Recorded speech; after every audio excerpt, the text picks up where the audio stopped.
لوگ مجھے مانگتے رہے ہیں کہ بھئی آپ مجھے دے دیں، جیسے منسٹر ہمارے ہیں وہ کہتے ہیں آپ مجھے دے دیں ان کو، اور کوئی مجھ میں شکل تو اللہ تعالیٰ کی بنائی ہوئی ہوتی ہے نا، میں خوش جب شیشہ دیکھتا ہوں تو بولتا ہوں تیرا کیا بنے گا کالی، یہ سوچتا رہتا ہوں، لیکن بولنا جو ہے اس پر کوئی کمپرومائز نہیں ہوتا۔ 4-5 چیزیں ایسی ہیں جو خود انسان کے بس کی بات نہیں ہوتی، 5 چیزیں اس میں ایسی ہیں۔ نمبر ون یہ ہے کہ وہ کہاں پیدا ہوگا یہ اس کا فیصلہ نہیں ہوتا۔ انسان کا اپنا فیصلہ نہیں ہوتا کہ اسے کس ملک میں، کس خطے میں، کس بر اعظم میں پیدا ہونا ہے، یہ فیصلہ اللہ تعالیٰ کو پتہ ہوتا ہے کہاں پیدا ہوگا۔ نمبر 2، اسے یہ نہیں پتہ ہوتا کہ وہ کس مذہب میں پیدا ہوگا، اسے نہیں معلوم ہوتا، یہ بھی فیصلہ اوپر والے کا ہوتا ہے۔ نمبر 3، اس کو یہ نہیں معلوم ہوتا کہ اس کے ماں باپ کون ہوں گے، اس کو نہیں معلوم ہوتا، یہ فیصلہ بھی اس پر ہے۔ ان تینوں باتوں پہ ہمیں سوچنے کی ضرورت نہیں ہے۔ چوتھی بات، وہ جہاں پیدا ہوگا اس کے ماں باپ کی زبان کیا ہوگی، یہ بھی اس کا فیصلہ نہیں ہوتا۔ اس کے ماں باپ کی زبان پرشین ہو سکتی ہے، اس کے ماں باپ کی زبان جو ہے انگلش ہو سکتی ہے، اس کے ماں باپ کی زبان اردو ہو سکتی ہے، اس کے ماں باپ کی زبان پنجابی ہو سکتی ہے، جو پشتو ہو سکتی ہے، براہوی ہو سکتی ہے، یہ اس کا بچے کا فیصلہ ہوتا ہی نہیں، نہ وہ تبدیل کر سکتا ہے۔ اور کس ملک سے اس کی وابستگی ہوگی، کس براعظم سے اس کی وابستگی ہوگی، یہ بھی اس کا فیصلہ نہیں ہوتا۔ تو اس بارے میں تو ہمارا سوچنا ہی بیکار ہے۔ لیکن ایک تو یہ کہ کس ملک میں پیدا ہوگا، ٹھیک ہے، کس مذہب میں پیدا ہوگا، کس فرقے میں پیدا ہوگا، مذہب کے بعد فرقے پر آ جائے، اور ماں باپ کی زبان کیا ہوگی، یہ اسے نہیں معلوم ہوتا۔ اس بارے میں ہمارا سوچنا بیکار ہے۔ اس کی مثالیں میں 2 دے کے آگے چلوں گا، وقت کم ہوگا۔ احمد فراز جو شاعر ہیں اردو کے بہت بڑے ہیں، وہ اردو اسپیکنگ نہیں ہیں۔ احمد فراز پٹھان تھے، لیکن اردو کے اگر 4 نام لیں گے بڑے شعراء میں پاکستان کے تو احمد فراز کا نام آئے گا۔ منیر نیازی اردو کے شاعر نہیں تھے، لیکن اردو میں جب ہم چند گنتی کے 10 شعراء کا نام لیں گے تو منیر نیازی کا نام آئے گا، وہ پنجابی اسپیکنگ، اور اس طرح بہت سارے نام۔ اس کے بعد جب یہ 5 چیزیں ہمارے بس میں نہیں ہیں تو پھر ہمیں کیا کرنا ہے؟ 5 ایسی چیزیں ہیں جو ہمارے بس میں ہیں، جو اللہ تعالیٰ نے ہمیں صلاحیتیں دی ہیں۔ 5 ایسی چیزیں ہیں جس کی صلاحیتیں اللہ تعالیٰ نے ہمیں دی، ہمیں ہی فیصلہ کرنا ہے کہ کیا کرنا ہے۔ وہ سینسز جو آپ کے 5 سینسز جو ہیں، چکھنا، سونگھنا، دیکھنا، سننا، اور 5واں بولنا، یہ ہمارا اختیار ہے۔ چکھنے کا اختیار ہمارا ہے، ہم کوئی چیز کو چکھنا چاہتے ہیں تو چکھ لیتے ہیں، ورنہ نہیں چکھتے۔ سونگھنے کا اختیار ہمیں ہے، سننے کا اختیار ہمیں ہے۔ اکثر دوست کہتے ہیں جب کوئی بات سنا رہے ہوتے ہیں تو وہ جب آپ توجہ سے نہیں سن رہے ہوتے تو وہ بولتے ہیں کہ آپ بہرے ہو گئے ہو، حالانکہ آپ بہرے نہیں ہوتے، آپ کی توجہ ادھر ہوتی ہے۔ یا اچانک آپ چونک کر پوچھتے ہیں کہ یار آپ کیا کہہ رہے تھے، کچھ بات کر رہے تھے، اس کے بعد آپ سن نہیں رہے ہوتے، اس کی بات اس کو صرف توجہ دے رہے ہوتے، اس کی آنکھوں میں آنکھیں ڈال کے بیٹھے ہوتے ہیں، آپ سن رہے ہیں لیکن آپ کا مائنڈ کہیں اور گھوم رہا ہے۔ تو پھر وہ پوچھتا ہے کہ یار کیا ہوا، یہ کیا بات کر رہے ہو، پھر آپ پوچھتے ہیں کہ اچھا کچھ کہہ رہے تھے آپ، ارے میں نے نہیں سنا، حالانکہ آپ سن رہے ہوتے ہیں۔ تو گویا آپ کا اختیار ہے سنیں نہ سنیں۔ اور دیکھنا کا بھی ایسا ہی ہے کہ آپ دیکھ رہے ہیں بیٹھے ہوئے، غور کر رہے ہیں اس پہ، دیکھ رہے ہیں اسے، لیکن آپ دیکھ نہیں رہے، آپ کا ذہن نہیں ہے اس کے پاس۔ ایسے ہی اختیار آپ کو بولنے کا حاصل ہے۔ بولنے میں آپ لاؤڈ بول سکتے ہیں، اے ادھر آ، میں نے لاؤڈ بولا، اسی میں میرا رویہ بھی ہے۔ جب بولیں گے آپ تو اس میں رویہ بھی ہوگا، اس میں پیار کا رویہ بھی ہوگا، اس میں ڈانٹنے کا رویہ بھی ہو سکتا ہے، اس میں اس کی تضحیق کا رویہ بھی ہو سکتا ہے، بے عزتی کرنے کا۔ بول رہا ہوں صرف میں، وہ جملہ ایک ہی ہے، جملہ ایک ہی ہے، اس سے دشمنی کا رویہ بھی ہو سکتا ہے، اس بولنے میں اس کو تنگ کرنے کا رویہ بھی ہو سکتا ہے۔ جیسے کوئی ایک جملہ آپ بولیں، وہ 5 اس میں لہجے آپ کے آ سکتے ہیں، کوئی مسئلہ نہیں، مطلب آپ ڈانٹ سکتے ہیں، اسی لہجے میں آپ بولنے کا انداز ہے آپ کا کہ وہ سمجھ جائے گا اگلا، जैसे अगर मैं बोलूँ कि तुम जा रहे हो यहाँ से नहीं जा रहे हो, तो उसे लगेगा कि मुझे डांट रहे हैं।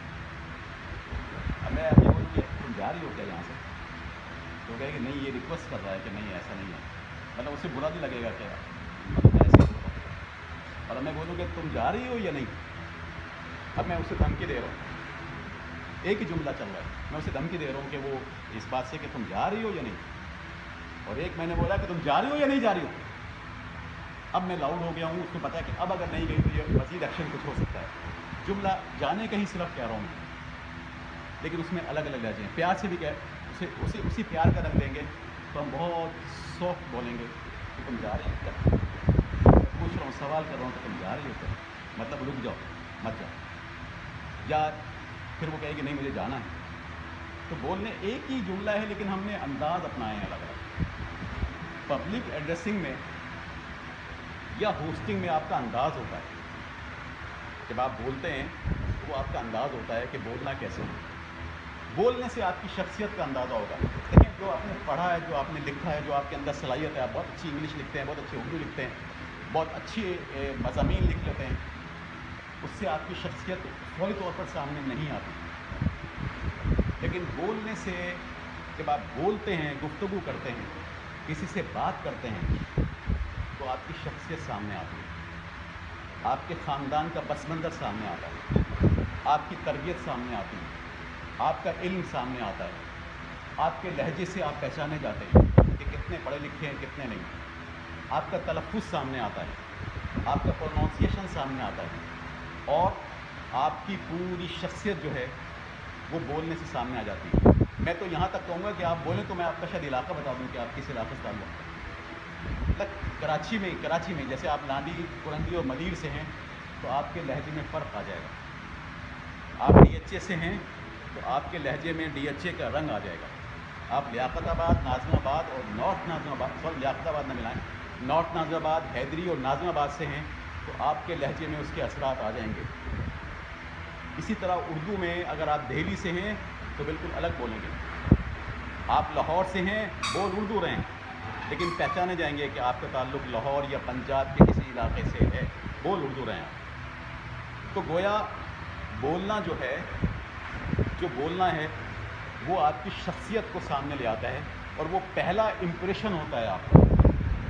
अब आप किसी कमरे में दाखिल हुए, आपने कहा अस्सलाम वालेकुम, अब आदमी है अस्सलाम वालेकुम, नज़रें, अगर आगे अफसर बैठा है वो देखा कि ये क्या दाखिल हुआ है, आप गए, आपने कहा अस्सलाम वालेकुम, तो अफसर ने चौंका कि हैं कौन दाखिल हुआ है। एक तीसरा गया, वो जा के यूं करके खड़ा हुआ, जब खड़ा जब उसने गर्दन उठाया अस्सलाम वालेकुम सर, तो समझ जाएगा अगला जो बैठा हुआ है, समझ जाएगा कि ये कितने पानी में है, जिसने अस्सलाम वालेकुम कहा वो कितने पानी में है, और जो मिनमिने से आके खड़ा हो गया मेज़ पे और कहा अस्सलाम वालेकुम वो कितने पानी में। इसी तरह दो बोलने के अंदाज और, एक तो आप ज़बान से बोलते हैं तो अपना इजहार कर देते हैं, एक आप आँखों से बोलते हैं, आपकी आँखें बोलती हैं, एक आप इशारों से बोलते हैं।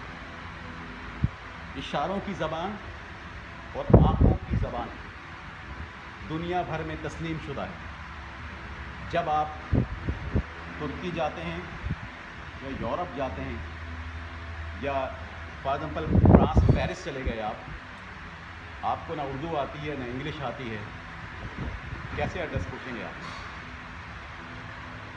वो आपको, जो वहाँ का जो शख्स होगा वो आपको इशारों से समझाएगा कि यहाँ से इस तरफ जा, ये बताएगा कि ऐसे चले चल जाए। किसी शायर ने कहा था कि क्या हुआ अगर मुझ में जुर्रत इजहार नहीं, क्या हुआ अगर मुझ में जुर्रत इजहार नहीं, आप नज़रों की ज़बान भी तो समझते होंगे। वो शख्स ये कह रहा है कि मुझ में बोलने की हिम्मत नहीं है आपसे, क्या हुआ अगर मुझ में जुर्रत इजहार नहीं, इजहार का मेरे अंदर जुर्रत नहीं हो रही। लेकिन उसको सवाल कर रहा है वो कि आप नज़रों की ज़बान भी तो समझते होंगे। इसका मतलब ये हुआ कि नज़रें भी बातें करती हैं, नज़रें भी आपकी गुफ्तगू करती हैं, और एक ज़बान आपके दिल की है, साइंसी तौर पे ऐसे मत लीजिएगा, साइंस तो दिल को मानता ही नहीं है, वो तो उसको पंपिंग स्टेशन तस्वुर करता है ऐसे। इसके अलावा साइंस दिल की कोई बात नहीं मानता है। लेकिन हमारे लोग, हमारे शायर, हमारे ख़ानदान के लोग दिल की बातों को मानते हैं। जैसे हम कभी कहते हैं मेरा दिल चाह रहा है कि मैं ये फ़लाँ चीज़ खा लूँ, मेरा दिल चाह रहा है बहुत अच्छे से खीर नहीं खाई है, मेरा दिल चाह रहा है कि बहुत अच्छे से केले नहीं खाएँ, तो दिल कहाँ चाह रहा होता है? इसका मतलब है कि दिल की अपनी एक ज़बान होती ज़रूर है, जिसे आपको समझना होता है। उस पर एक पहरा अल्लाह ताला ने बिठाया है, और वो पहरा क्या है? दिल पे एक चौकीदार मौजूद है, एक वॉचमैन मौजूद है। ये बताएगा कौन सा वॉचमैन है जो अल्लाह ताला ने दिल पे बिठा दिया? दिल पे अल्लाह ताला ने एक चौकीदार बिठाया, एक वॉचमैन बिठाया, और उसका नाम रखा दिमाग। आपकी लड़ाई होती है दिल और दिमाग के दरमियान। दिल चाहता है कि ये काम कर डालें, दिमाग ये फैसला करता है कि नो, प्रॉब्लम हो जाएगा। दिल चाहता है कि ये काम, ये बात मैं कह दूं इनसे, दिमाग कहता है नहीं, जवाब बड़ा गलत आएगा। दिल चाहता है कि मैं इन्हें प्यार कर लूं, दिमाग कहता है नहीं, मेरे अब्बा नहीं मानेंगे जी, नहीं नहीं नहीं, अभी आ रहा हूँ सर। नहीं, कैसा चौकीदार है सर कि वो रोक रहा है आपको? हाँ, चौकीदार काम रोकना है ना। लेकिन मालिक को रोक रहा है सर। नहीं, मालिक नहीं है दिल, दिल को कहीं मालिक नहीं बनाया। देखिए अब दिमाग, देखिए फिर आप फैसला करने में दिल और दिमाग की जब लड़ाई होती है, तो जो समझदार शख्स होता है, जो अपने ख़ानदान की इज़्ज़त को जानता है, जो अपनी रिस्पेक्ट को पहचानता है, वो दिमाग को देता है कि तुम फैसला करो, तुम सोच कर बताओ मुझे क्या करना चाहिए, तो वो दिमाग का फैसला मानता है। जो जज्बाती लोग होते हैं, जो अपने जज्बात को कंट्रोल करना नहीं जानते, जो बाकायदा ऑफिसर नहीं होते, CSS तो कर लिया लेकिन अपनी बहुत सारी सलाहियतों को उन्होंने उजागर नहीं किया, जिसमें बोलने की सलाहियत है, जिसमें बात करने का हुनर है, जिसमें दिल को पीछे रखने का हुनर है, वो नहीं सीखा, तो वो दिल की बात मानेगा और दिल को हाथों मारा जाएगा। दिल आपको दिमाग वाले फैसले करने को नहीं चाहता, नहीं तसव्वुर करता, नहीं देता। तो बोलने की जो सलाहियत है, मैं फिर वापस आऊँगा, बहुत दूर निकल जाएगा। जज्बातियत एक अलग मौजूद है। किसी भी ऐसे अफसर को जो किसी पब्लिक पोस्ट पर बैठा है, उसके पास दिल होना ही नहीं चाहिए, मेरी ये राय है। उसे सारे फैसले नहीं, रैशनल भी नहीं उसे होना चाहिए। अगर वो पब्लिक पोस्ट पर बैठा है और उसे इंसाफ करना है, अगर वो पब्लिक पोस्ट पर बैठा है उसे आवाम की खिदमत करनी है, वो अगर पब्लिक पोस्ट पर बैठा है और उसके हक़ में कुछ गवर्नमेंट ने इख्तियारात दिए हैं, तो उसे हर सूरत, जैसे कहते हैं कि इंसाफ अंधा होता है, क्यों अंधा होता है? कानून अंधा क्यों होता है? नहीं, उसे बेरहम फैसले करने होते हैं। खलीफा हारून रशीद का नाम सुना होगा आपने। उनसे किसी ने पूछा कि ये बताइए खलीफा कि आप कब तक हम पर राज करेंगे, कब तक आपकी हुकूमत है? तो उन्होंने एक लाइन का जवाब दिया, एक लाइन का जवाब दिया। उसने कहा कि मैं बताता हूँ।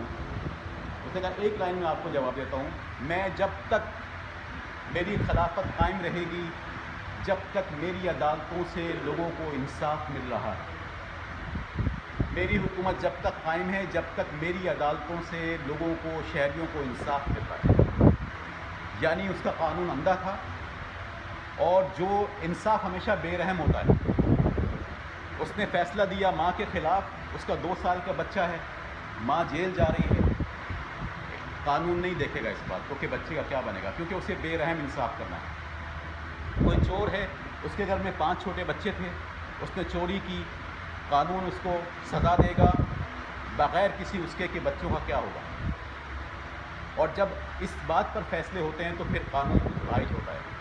जहाँ सिफारिश आ जाती है, जहाँ सोर्स आ जाती है, जहाँ पैसा आ जाता है, तो फिर सूरत हाल वो फिर कानून की बालादस्ती नहीं होती है। तो हमें जब CSS अफसर बनना है तो बोलने की सलाहियत भी पैदा करनी है। बाकी सिद्दीकी का एक शेर है कि बाकी जो चुप रहोगे तो उठेंगी उंगलियां, बाकी जो चुप रहोगे तो उठेंगी उंगलियां, ہے بولنا ہی رسم دنیا، بولتے رہو۔ دوسرا یہ کہ بعض، یہ ایسی ایک بات ہے کہ بعض